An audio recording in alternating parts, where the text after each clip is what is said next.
देखो बच्चों, आज जो हमारा टॉपिक है वो है समांतर क्रम संयोजन। किसका?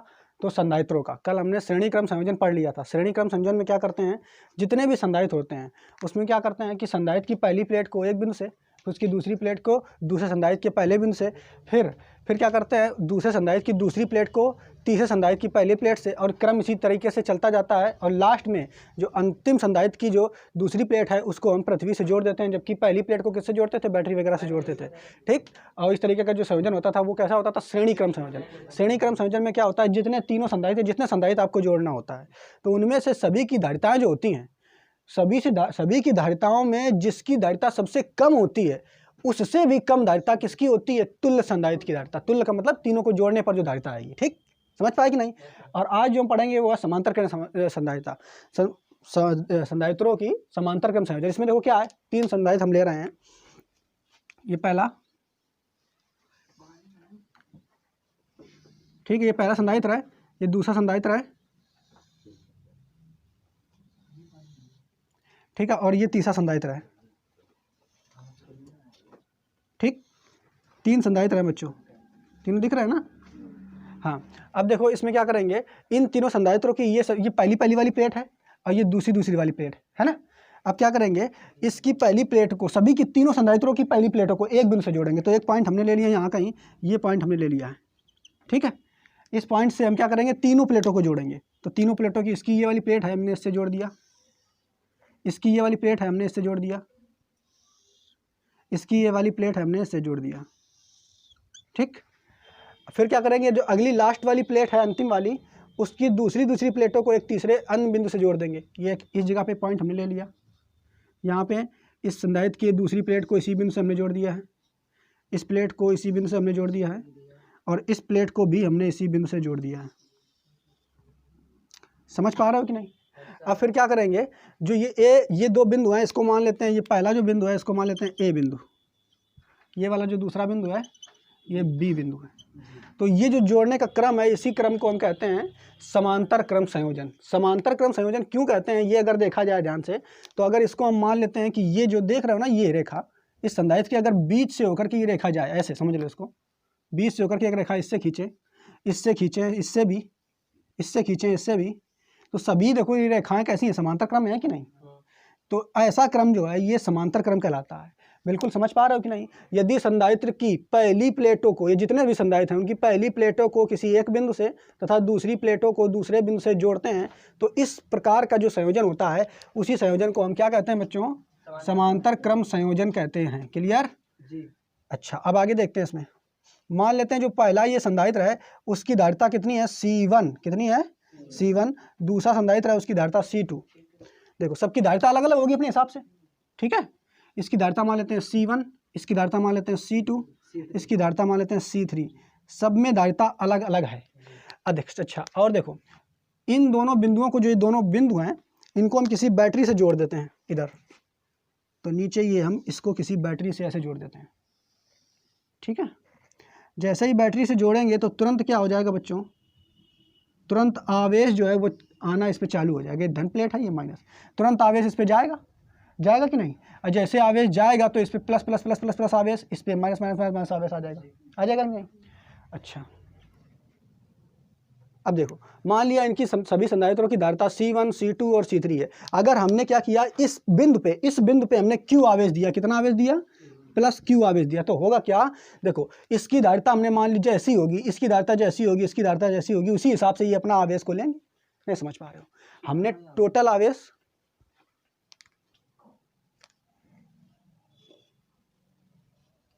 देखो हमने इसको टोटल आवेश कितना दिया? Q। कितना दिया है? Q। तो ये अपने हिसाब से ये आवेशों को बांट लेंगे। बात नहीं समझ पा रहे हो? ये इसी तरीके से धारिता का मतलब क्या होता है? आवेश को धारण करने की क्षमता, यही तो धारिता होती है। हमने आपको उदाहरण भी बताया था, जो व्यक्ति ज़्यादा खाना खा सकता है उसकी धारिता ज़्यादा है, जो कम खा सकता है उसकी धारिता कम। तो मान लो यहाँ पे हमने टोटल 50 रोटी धर दी, और ये जो है ये वाला इसकी खाने की क्षमता 10 है तो ये 10 खाएगा अपने हिसाब से, और ये उसमें से इसकी खाने की क्षमता 5 है तो ये 5 ही उठाएगा, और इसकी खाने की क्षमता 2 है तो 2 ही उठाएगा। इसी प्रकार हमने यहाँ कुल आवेश दे दिया Q, कितना दे दिया Q। ये अपने हिसाब से आवेश को बांट लेंगे, अपने हिसाब से, अपनी धारिता के हिसाब से आवेश को बांट लेंगे। तो मान लेते हैं ये जो आवेश लेगा पहले वाला जिसका धारिता C1 है, ये आवेश लेगा Q1, कितना लेगा Q1, अपने हिसाब से बांटेगा। ये वाला देखो इसकी धारिता C2 है तो ये आवेश अपने हिसाब से ले लेगा Q2, इसकी धारिता कितनी है C3 तो ये अपने हिसाब से आवेश ले लेगा Q3। इतनी बात समझ पा रहे हो कि नहीं, समझ पाए आप? अच्छा, एक बात और देखो बच्चों, ये बिंदु और ये बिंदु, जब ये बिंदु और ये बिंदु के बीच विभव केवल एक ही होगा, क्योंकि दो ही तो बिंदु है यहाँ पे, देखो इन दोनों बिंदुओं के बीच विभव केवल एक ही होगा। और मान लेते हैं जो वो विभव होगा वो V होगा, कितना होगा V, ऊपर बता देते हैं विभव इन दोनों बिंदुओं के बीच कितना होगा V, कितना होगा V, ठीक है। विभव चूंकि ये सारे सभी प्लेटों के जो बिंदु हैं एक ही हैं, एक ही बिंदु है ना A, इसका देखो ये वाला बिंदु एक ही है तो इनके बीच जो विभव समान होगा, एक ही विभव होगा V होगा, ठीक है, क्लियर। अब देखो बच्चों यहाँ से हम मान लेते हैं इसको दिया गया आवेश जो है Q1 है, इसको दिया गया है Q2, इसको दिया गया है Q3, ठीक। तो हम मान लेते हैं यहाँ से, देखो आप लोग ध्यान से, सभी संधारित्र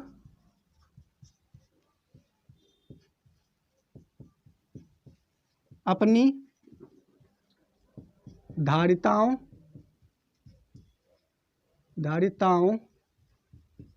के हिसाब से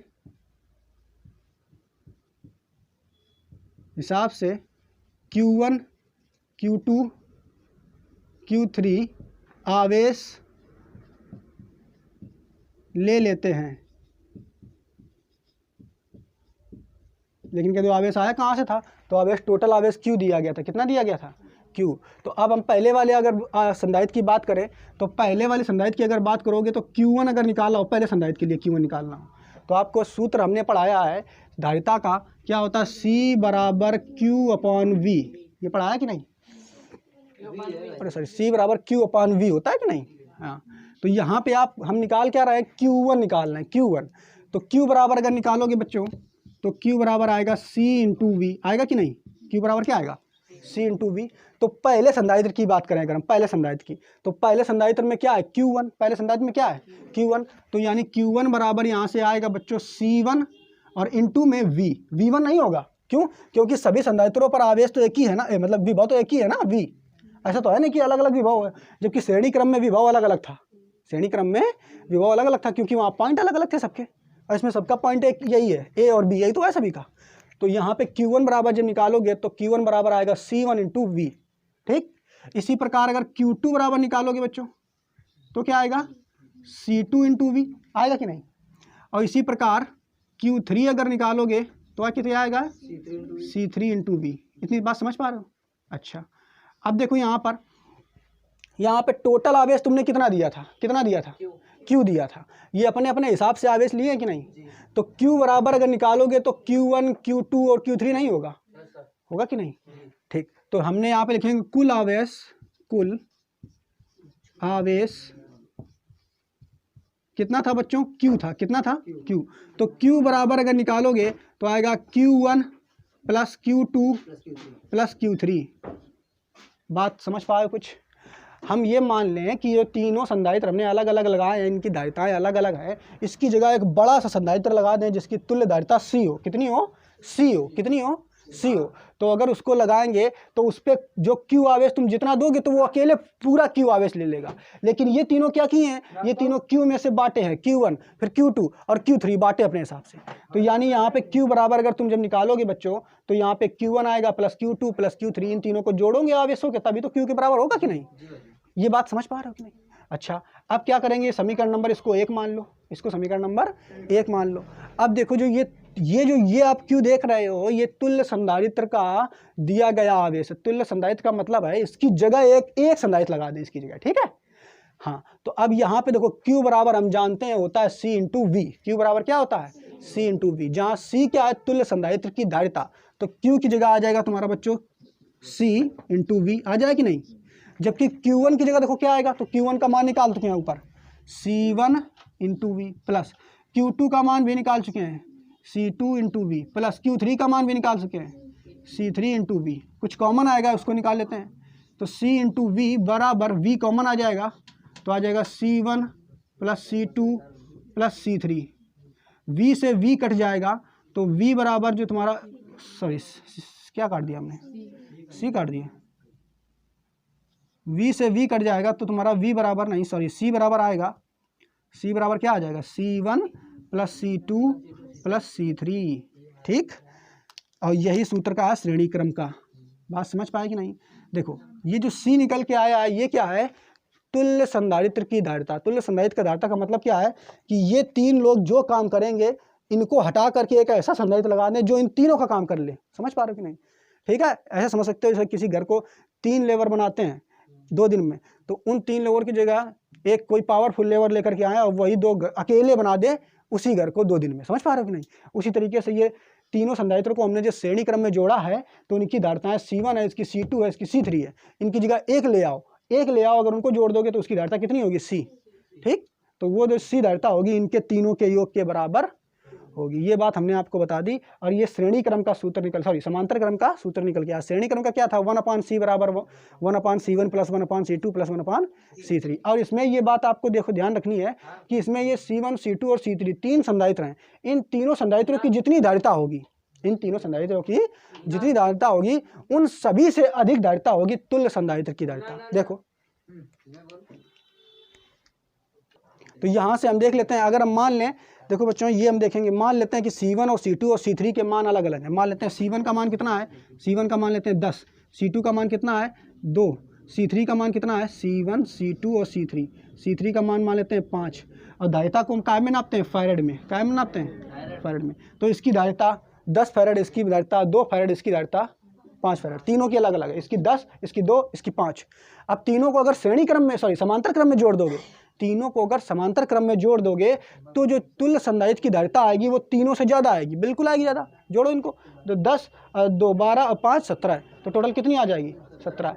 C बराबर कितना आ जाएगा, 17। और देखो 17 जो है इन तीनों में से सबसे बड़ा है कि नहीं? ठीक, तो जब हम संधारित्रों को समांतर क्रम में जोड़ते हैं, समांतर क्रम में जोड़ने पर सभी संधारित्रों की धारिताओं का मान जितना होता है उन सभी से अधिक होता है तुल्य संधारित्र की धारिता का मान। जबकि जब हम संधारित्रों को श्रेणी क्रम में जोड़ रहे थे तब वहां पे क्या आ रहा था कि तीनों जो संधारित्र, जितने भी संधारित्र आप जोड़ रहे थे उसमें से जिसकी धारिता सबसे कम थी उससे भी कम मान आता है तुल्य संधारित्र की धारिता को। तो अगर आप श्रेणी क्रम में जोड़ोगे तो धारिता बहुत कम हो जाती है, और अगर समांतर क्रम में जोड़ोगे तो धारिता बढ़ जाती है। अगर ज़्यादा धारिता चाहिए तो समांतर क्रम में जोड़ो, और कम धारिता चाहिए तो श्रेणी क्रम में जोड़ो। ठीक, समझ पाए कि नहीं? नोट कर लो इसे, इसको पढ़ लेते हैं एक बार। इस प्रकार के संयोजन में सभी संधारित्रों की पहली प्लेट को किसी एक बिंदु से, देखो पहली प्लेट को एक बिंदु से तथा उनकी दूसरी प्लेटों को दूसरे बिंदु से जोड़ते हैं। देखो दूसरे बिंदु से जोड़ दिया तो ये तुम्हारा कौन सा होगा, समांतर क्रम संयोजन। इस संयोजन में जोड़ने पर तुल्य संधारित्र की धारिता सभी संधारित्रों की धारिताओं से अधिक होती है। क्लियर? ठीक है, ये बात हमने बता दी, नोट कर लो आप लोग।